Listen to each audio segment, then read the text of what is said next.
Welcome to Meet the Candidates. This is the Frankfort Plant Board's effort to give you an opportunity to find out what the candidates are thinking, what they're planning, and how they're reacting to some of the issues here in our community. So if you'll pay attention, we'll find out what Michael Turner is thinking during his campaign, and I'm going to give him a chance to introduce himself to you. And Michael, we'll talk a little bit about what you see as being the issues that are coming up in this campaign. Tell us a little bit about yourself and why you're undertaking this task. Well, Janet, first off, thanks to you and thanks to Cable 10 for putting this on. It's such an important avenue for folks to learn what their candidates stand for, where they come from, and quite frankly, all about their candidate. So thank you very much for taking your all's time to host this, and I know it's a great deal of effort, and I know as a candidate I really appreciate it. For those of you who don't know, I'm Michael Turner. I grew up here in Frankfort. I went to 2nd Street in Frankfort High School. I'm running for 1st District Magistrate, and I'm currently serving as the 1st District Magistrate. This is my first term. I grew up in Frankfort and the 1st District in particular. And one of the things that was important to me growing up was the old adage of it takes a village to raise a kid. And I was no different. I was exactly like that. It took my neighborhood to raise me and make sure that, I was stayed on the right track. And let me tell you something, if I did something wrong 2 blocks down the street, by the time I got home, my mother knew about it, Mm-hmm. So when I graduated college, one of the things that I wanted to do was come back to the community and give back to the folks who had given me so much. And that's why I decided to run for magistrate. And I've been involved in this community for a long time. I'm a member of the King Center Board. I'm on the South Frankfort Neighborhood Association. I was on the PUSH board before PUSH closed down. Mm-hmm. And also have been very active in volunteering for the Sunshine Center and the Franklin County Women's Shelter. I know that there is a lot of dissension periodically. People do have a tendency to come up with different opinions on the same issue. So it is a democracy. Which is a major blessing. Yes, absolutely. And I think probably the best way for us to deal with these issues is to hear from each of us. Absolutely. How we feel and find out a little bit about where we can find some common ground on this and come to an agreement on solution. What do you think are the major issues that are coming before the fiscal court in this next term? Well, in the next term, I'll kind of start in the 1st District and then I'll expand to the county as a whole. For the 1st District in particular, Farmdale. I know for the folks who've been following the news and the folks living in the southwest part of the county, the sewer situation out there is top of their mind. For a number of years, essentially to give you some background on the Farmdale sewer situation, when those neighborhoods were constructed, the developer built these package treatment plants. And these plants, this would have been in the 1970s, early 80s. And when these plants came on, they serviced those folks who lived in that area. Well, one of the problems has been is that there hasn't been maintenance done on these plants. And so the private owners of the plants collect the monthly installment that each customer has to pay, and then they have pocketed it. And so the situation that we're facing now in the southwest part of the county is the infrastructure is old. A lot of the sewage pipes are leaking. We see a number of overflows with these treatment plants, which are actually stuck right in residential neighborhoods. So when they overflow in people's backyards. So one of the things that the county has done in the last 4 years is we have worked with the Farmdale Sanitation District, which we formed, and we've brought on 7 of these plants into the Farmdale Sanitation District. So I know folks at home are saying, what does that mean for me? Well, number one, when you call the number, if you've got an issue on your street or in your house, someone picks up the phone and will come out and respond. Number two, what does it mean for me? It means that the county has worked to secure $1 million, one of the things that I fought for over the last 4 years, to begin fixing the infrastructure there so that we can cut down on the number of leaks and cut down on the number of overflows and make sure that the sewer service that the folks are paying for, that they're getting their money's worth for it. I'll give you a quick example here of what sort of opened my eyes to this area, Janet. I got a call several years ago from a gentleman who lives out in the Evergreen area, and he said, Michael, he said, we've got a real issue here. He said, between drainage and the sewage treatment plant behind my house, I've lost over 5 feet of my property line, and I'd like you to come out and take a look. So I said, sure. So I drove out there and walked his property line with him. And you could very much see the treatment plant in very bad condition, fences falling down and all of that. And there was a little stream that went behind his house. And what would happen is the sewer treatment plant on a heavy rain day would overflow. And it would go down this stream and get sort of stuck there. And kids in the neighborhood on a daily basis were coming out and playing in this stream full of sewage. And that's the moment that I realized, Janet, that we've got a real health crisis down here in the southwest portion of the county. So one of the things that I did is got the entire fiscal court, loaded them on a bus, and hauled them down there so that they all could see what was going on. And I think it opened up the eyes of all the court members. And we've seen a lot of cooperation after that point in terms of getting funding to the Farmdale Sanitation District. We've also put a county employee, Robert Hewitt, who's the director of our planning and building codes. He's going in on a daily basis, working with them to make sure that everything is in line, that we're working to meet our goals of eventually putting a new water treatment plant out there and taking all of those little package treatment plants offline. To continue on your question of important parts of the first district, another thing that we see is infrastructure. We've done a lot of work up to this point in the last 4 years. For example, in Mulholland Road, a frequent road down by the Kentucky River, for 20 years it was a private road, and the residents worked and worked and worked and worked to try to get the county to take it over because they're paying taxes. And so when they're paying taxes, they deserve equal services that everybody in the county gets. When you live on a private road, you don't get trash service on that road. You don't get just a very pertinent thing today, snow removal on that road. And further, it's very difficult to get ambulance and fire trucks down there. So upon coming in office, I worked with the residents down there, and we were able to pull that road into the county system after 20 years of fighting. But that's not the only infrastructure problem we have or have had in the first district. Evergreen Road is a major road in our district, and it is in bad condition. So one of the things that we're working with at the county is to try to get the state to repave that road. Again, I loaded all the fiscal court members up and took them in a bus out there to show them Evergreen Road. And after seeing it, they all agreed, wow, this is the worst road in the county. It needs to be our top priority road. So that's one of the things that we're going to see as an issue in the first district going forward. Another one is the 2nd Street corridor. When I was on the City Commission, we worked on a grant called Greening America's Capitals. And the idea was to revitalize areas in capital cities across the country in an environmentally minded way. And so the grant, we were awarded the grant, and it did an initial design phase of revitalization of 2nd Street and set in motion sort of baby steps on how to get that accomplished. One of the things that we just saw here last week, Janet, was that Senator McConnell had secured $8 million for us to revitalize that area of 2nd Street. So those are several areas, things in the first district that are big issues.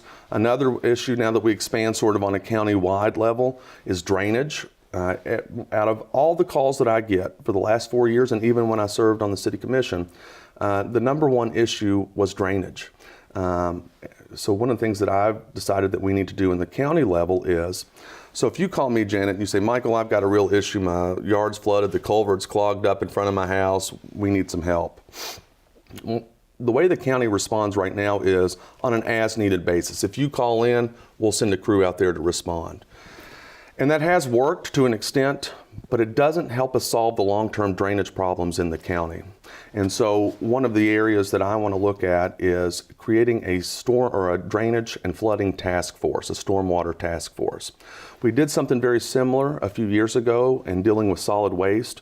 We just saw in the newspaper how effective that task force has been, cutting our increasing our landfill diversion rate from 5% to 22.5%. It really gave a focus on that issue. And so I think the same thing needs to be done on drainage and flooding in the county.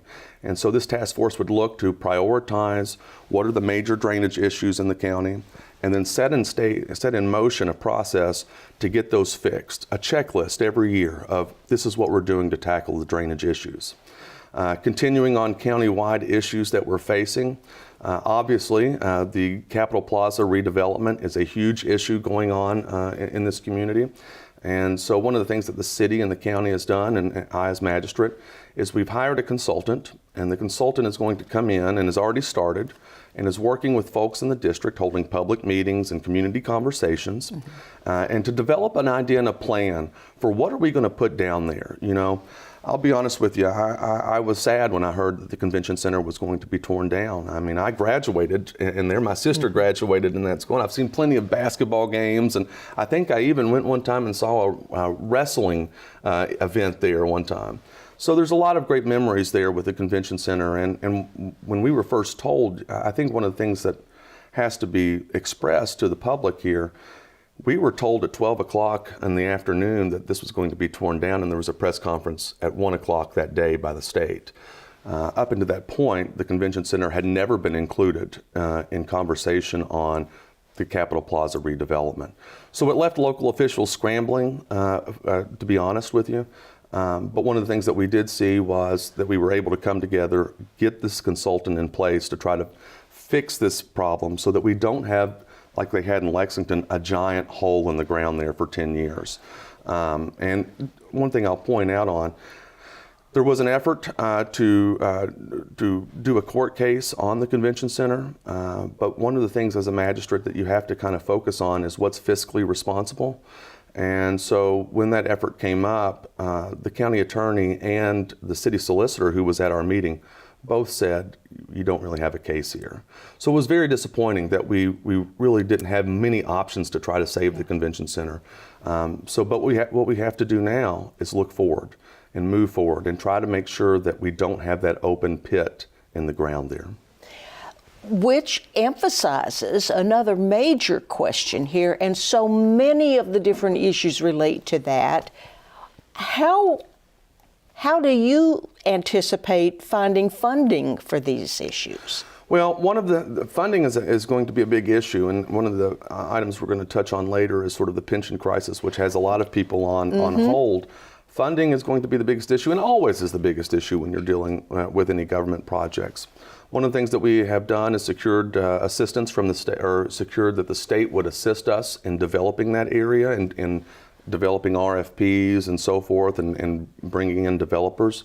We have seen that there's a lot of interest in the Capitol Plaza area. But in terms of funding, one of the things we really want to see is this be a private partnership with private entities and restore that property to the tax rolls so that entities like Frankfort Independent Schools, which have struggled so much with the property tax and revenue from that, will be able to reap the benefits of it. So the question is, funding right now, we don't really know where the funding is going to come from at this point. We're still in the sort of the development stages here. So it's going to depend on what do people want this area of the downtown to become. And then at that point, we work to start securing funding. I know that our grants manager is already out there looking to see what's available in terms of downtown redevelopment. That's an option. But I do think that there will have to be some funds coming from the general fund, which is just sort of the general operating fund of the government. Will have to go to developing infrastructure down there, making sure everything from utility standpoint to a road standpoint is all taken care of, so that when a private developer does come in, they're ready to build. Okay. You also mentioned some things that don't fall within the city area. Now, I think it's important to clarify what the first district covers. So if you would go over that so that we could, because it's a wide variety. It sure is, and sometimes those district boundaries are quite confusing. So just to let people know, I'll give a general area because that's easier for people to understand than start naming precincts. Oh, absolutely. So the first district generally covers the South Frankfort area. It goes down Old Lawrenceburg Road and then goes up towards Big Eddy, down Nineveh Road, Old Lawrenceburg Road, all the way out to 127. Then you have Mills Lane and River Valley Road in that area. You also have parts of Evergreen Road and you have Green Wilson Road. So really you're looking at that southwest portion of Franklin County is really the first district. So there are just innumerable differences in the issues that you need to tackle as being the fiscal court representative for District 1. Now, you were talking about some of the roads. What do you see as being potential ways of funding that kind of action? Well, you're talking about the roads in the city or the roads in the county? In the county. In the county. You referred to that Sure. earlier in our talk. Well, one of the things, it depends on who owns the road, obviously. So we have a certain segment of county roads, which we are funding as we normally do in terms of repair and fixing those issues on that. A lot of them are state roads. And so we're kind of at the mercy of the state in terms of that. And it's been well publicized that the road fund is very weak these days. And so one of the things the legislature did last year was put in a number to stabilize that road fund. So I think a lot of people throughout the state are seeing more potholes, and that's one of the reasons why. But essentially every year what we do in the county is we say to the state, here are our top priority roads, because we get allotted X amount of money per county to handle the state roads in there. And so one of the things that we've done is elevate Evergreen Road, which is a very, very difficult road right now, to the top. So we know that when the state comes in a year or two to say, here are the roads that we're going to pave, we know that Evergreen Road's going to be on there because that's what we've requested. You also referred to the pension problem. How is that going to affect the county budget? And do you see any ways of dealing with it? It could have dire effects to the county budget and to all government budgets, to be quite honest with you. One of the things that the legislature is working on right now is a phase-in bill. And the idea is it will phase in the mandatory contribution that the retirement board has said this is what each county will have to owe. Because if we don't get the phase-in bill, Janet, Franklin County is looking at over $2.1 million of increased funds that we have to pay out next year in our budget. Now, I don't know about you all at home, but we don't have $2.5 million laying around. We've done very well with our budget and in much better shape than the vast majority of other counties. But a $2.1 million hit is going to put the budget in dire straits. So we've been working with our legislators and with the Kentucky Association of Counties to lobby legislators to put in this phase-in bill. What the phase-in bill will say is that you only have to pay 10% of that every year to build up to that mandatory contribution, to give local governments a chance to to get their budgets in line to be able to cover that. And so for Franklin County, we're going to have to look at cuts within the government to see where we can get money to fund that. I mean, right now I'm on the finance committee with the county. We are looking at this very closely because it could have drastic effects on us. So right now we're kind of in a limbo position because we're waiting to see what the legislature is going to do in terms of if they're going to allow us to phase that contribution in or not. And so once the legislative session is over, then the finance committee will start looking at, okay, what can we do to fix the problem that we have at hand? But it's going to be a very difficult situation if they don't phase that in. Do you have any thoughts on where the cuts might fall? Well, one of the things I've talked about just preliminarily is that we would need to look at probably a 10% cut across the board. We have to go through our budget. There's some fat in there. As in any budget, you can probably find something to make it leaner. And that's something that we would have to do at the county. You referred also to the not quite $8 million Tiger grant that was going to go into some of the city projects right down there. What do you anticipate as potential for developing that for more improvements in that area, because that does come in your district? Sure, absolutely. It's in the heart of my district, to be honest with you. And I grew up right in that area right there along where Pickpack is and everything like that. Generally, what this Tiger Grant is targeted towards is sort of the wayfinding and transportation through that area. So to make it more walkable, more pedestrian friendly. And when you see those types of redevelopments on the infrastructure there, when you have redevelopment that makes it easier to walk, easier to bike, easier to get around, one of the things that we see is that businesses follow. So the whole idea of this grant and the whole idea of making this more walkable is to create 2nd Street as a central business district.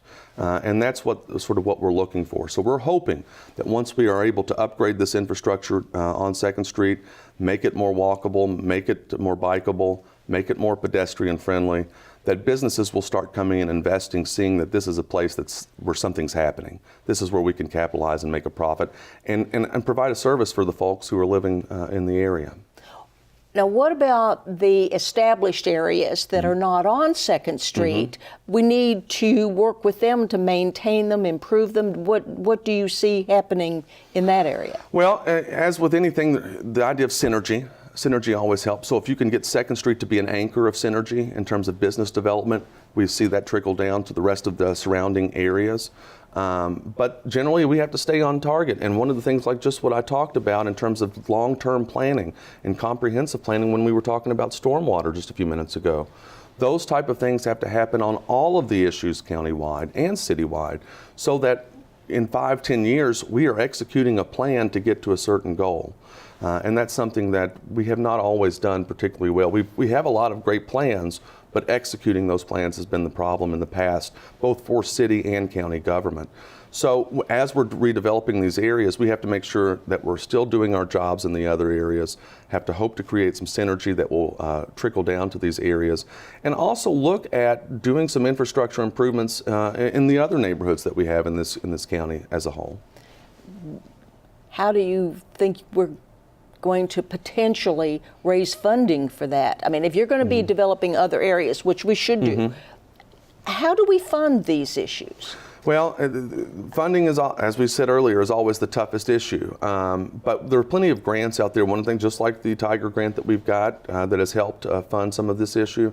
But again, one of the things we're going to have to look at is through our general fund and setting up a certain segment of that general fund to work on these projects. We can't just continue to operate government where we pay the bills and move on. We have to do some long-term planning and use some of these general funds to start prepping. And one of the things I talk about is Owensboro. A group of county officials and city officials several years ago went down there to review the riverfront development they did. One of the key things that they talked about was A, getting grant funding to do this, and B, setting up a checklist within your budget so that every year we know these are the things that we have to accomplish.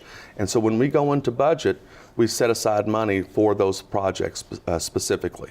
And then every year we check one of those off. And that's what Owensboro did, and that's how they were able to revitalize an area of their town that was dying. And that's something that we want to take good ideas that other people are doing and use them right here in Franklin County.